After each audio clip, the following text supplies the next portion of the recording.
Aizvadītajā nedēļā Daugavpils novadā tika organizēta neformāla tikšanās ar pagastu pārvalžu atbildīgajiem par jaunatnes lietām. Uz tikšanos ieradās 11 pagastu pārvalžu pārstāvji.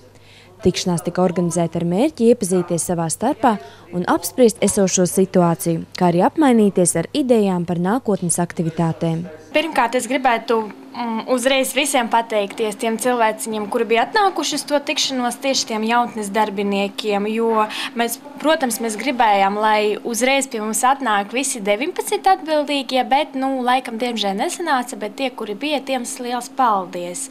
Un mēs organizējām šo tādu, neformālo tikšanos, lai pirmkārt iepazītos ar tiem cilvēkiem, kuri atbildēs par jauniešu darbu katrā pagastā, lai mums būtu ar ko sadarboties, ko informēt, ja gadījumā parādīsies kāda jauna ideja un ja būs vajadzīga palīdzība no jauniešu puses.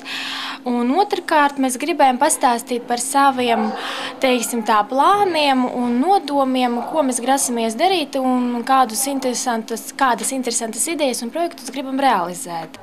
Tikšanās laikā notika aktīvs darbs grupās un pieredzes apmaiņa. Diskusijās tika apspriesti jautājumi, kā motivēt jaunatni, radot viņos uzticību un vēlmi pašiem iesaistīties dažādās aktivitātēs.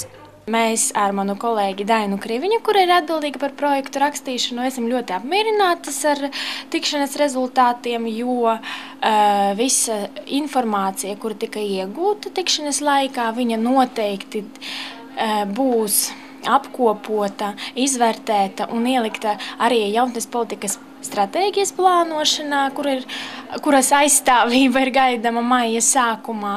Un mums noteikti jau redzamas tās prioritātes, ar kuram mēs darbosimies un kuram mēs pievērsīsim vairāk uzmanības tieši darbā ar jaunatni.